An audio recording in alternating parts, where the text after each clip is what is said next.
On today's episode, Oscar season is in full swing. I share with you a few of my picks and predictions for this year. Sorry I'm late. And big changes are coming to Doctor Who. I review what we know so far for season 10 and beyond. And I boldly go where not enough people have gone before me, and I aim to change that. Everybody was kung fu fighting. Those kids were Plus my review of Kung Fu Panda 3. All this and much more on this episode of EMoney's Reviews.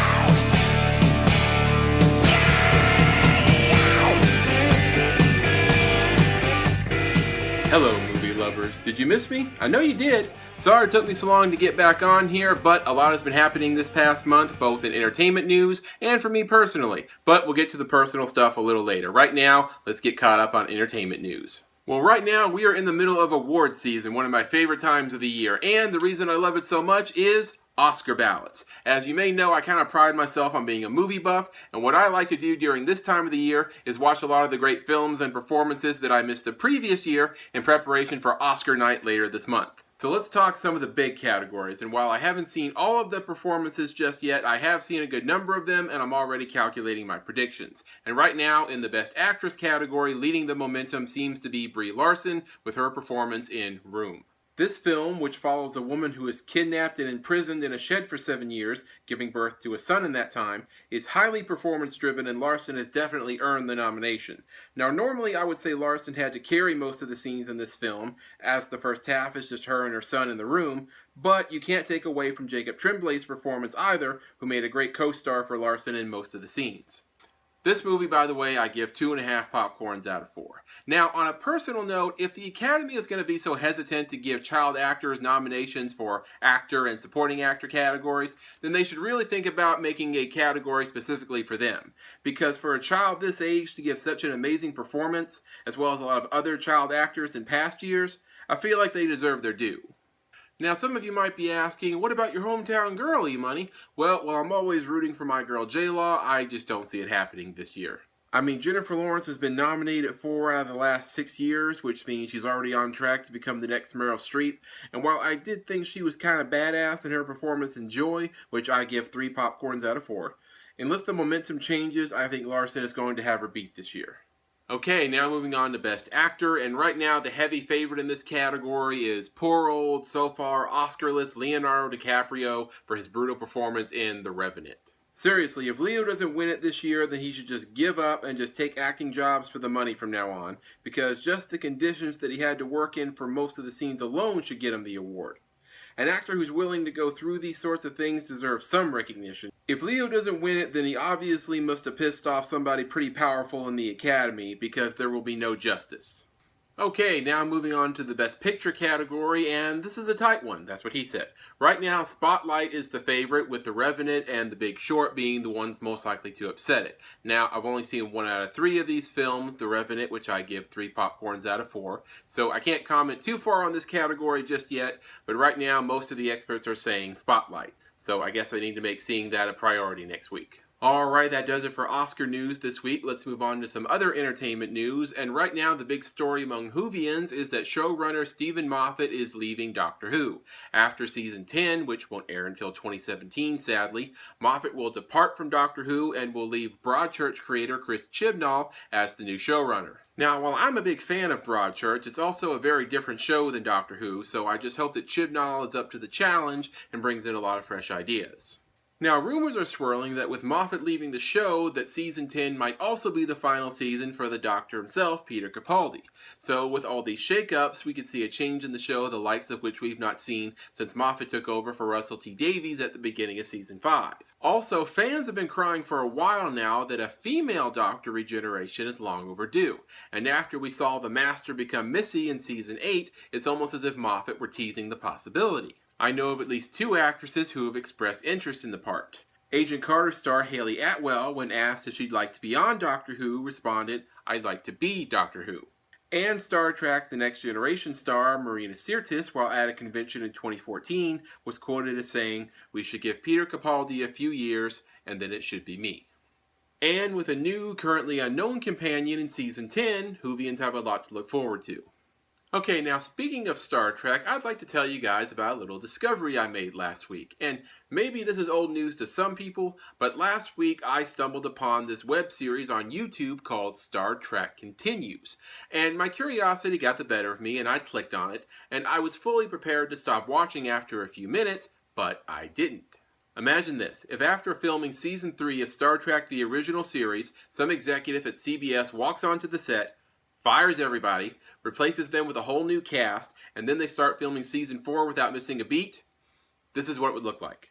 From the costumes to the sets, even the lighting, this show looks and feels exactly like the original series. In certain shots, you would swear that Vic Mignogna was William Shatner playing James T. Kirk. And Christopher Doohan playing his father's iconic role of Mr. Scott just lends even more credibility to this show. But don't take my word for it, take a look at this short clip from episode 1.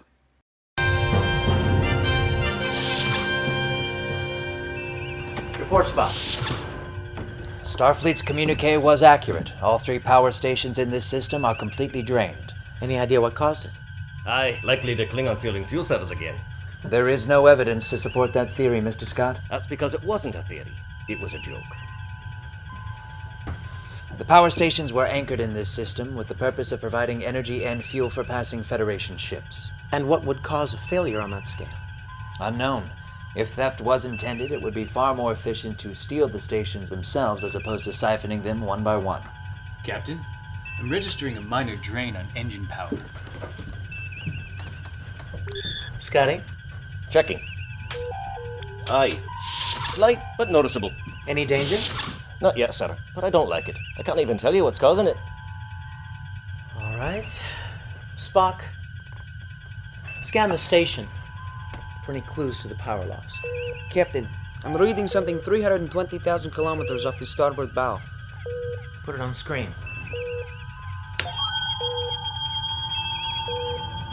What the devil? Spock, Unknown. Sulu, bring us around. Scotty, shields up. Shield's not responding. Power drain is accelerated. The source of the drain is the anomaly directly in front of us. Can we do anything about it? Unknown. Ship systems, including life support, at 54% and falling. What is it? A machine? An organism? Unknown. That's an awful lot of unknowns, Mr. Spock. I need answers. Go to red alert. Sulu, All decks. put some distance between us. Back away. This is not a drill. Engines aren't responding, Captain. I can't seem to... Warp drive and impulse engines are offline. Uhura, anything? Nothing, sir. I've tried friendship messages on all known hailing frequencies. Ship's power now is 29%. She's fading fast. Not without a fight. Ready phasers. We don't have enough power for phasers, sir. I had to divert everything we had to life support. Photon torpedoes then. Aye, you might be able to get off one shot, but there is no telling it. Lock photon torpedo on. Dead center. Torpedo locked. Fire. 20 seconds to impact. Power level's at 14%. Captain, I'm detecting 2 life forms in the center of the anomaly. Life forms. Jim, Readings are very faint but definite. Jim, you don't know anything about them. They could need our help. Scotty, transport us. Oh, no way, sir. Power level's at 9%. Impacting 5 seconds. Jim, We're out of options, but you don't know it. Impact! Looks pretty authentic to me. You can catch the first 5 episodes of Star Trek Continues streaming on YouTube now. Now on to some big news in the world of superheroes. It has been confirmed, after months of rumors and a lot of hope, that the Flash Supergirl crossover event is happening. Grant Gustin, aka The Flash, will appear in the March 28th episode of Supergirl, the details of which haven't been released yet. Flash and Supergirl showrunner Greg Berlanti had this to say: "We want to thank Grant Gustin for making the time to come visit on top of his already immense workload, and all the folks at CBS, the CW, Warner Brothers, and DC for working this out. And finally, thanks to the fans and journalists who have kept asking for this to happen. It is our pleasure and hope to create an episode worthy of everyone's enthusiasm and support." Now, if the Flash Arrow universe and the Supergirl universe are one and the same, why has there been no mention of Supergirl, or for that matter Superman, on Flash or Arrow up till now? Or does Barry travel to yet another alternate reality where he meets Supergirl?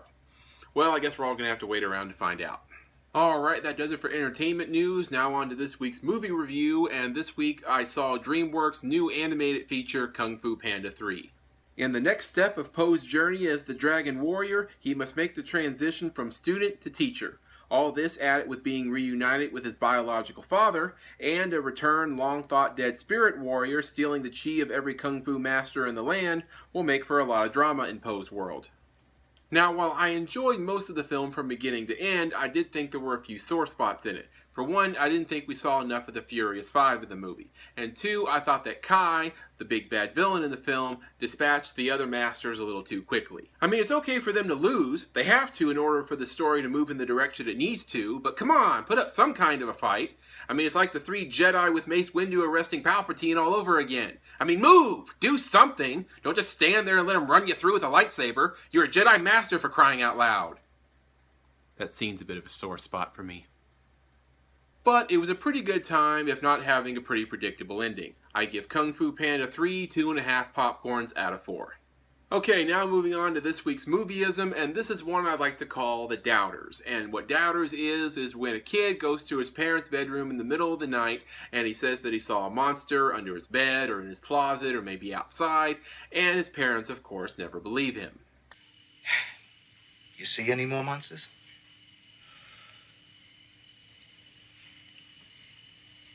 In the closet? Sure. We can go into the closet. We can do that.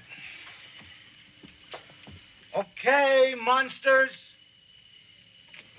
Ooh! Look at that big, scary monster! Ooh! There's a dinosaur in our backyard.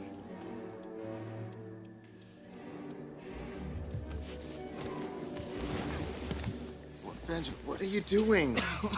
What are you doing? What? What are you... What? There's a dinosaur in our backyard. I'm gonna tell you what it is. You tell me. You always tell me. No.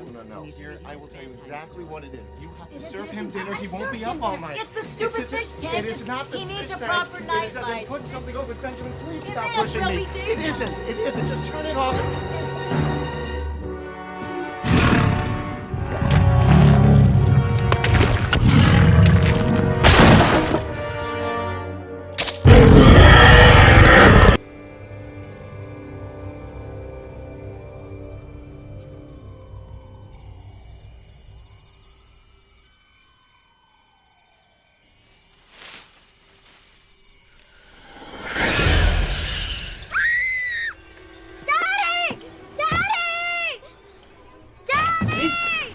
What is it? It was outside the window. What? It was a monster. Oh, come here. You know, when I was your age, I used to have these awful nightmares. I saw it. It was real. See? No monster. So the moral to this movie-ism is, if your kid says he saw a monster, always keep an open mind. Alright, that just about does it for this episode, but before I go, I have a little announcement to make. New episodes of the show are going to be a little sporadic in the next few weeks because I am moving to Los Angeles. That's right, movie lovers, at the end of this month, EMoney is moving to Hollywood, where it all happens. Or at least a lot of it does. So I hope you all wish me luck on this new journey, and also if anybody knows anyone out there who's looking to hire PAs or crew members for projects, call me. Well, if you'll excuse me, I have some bags to pack. Only the essentials.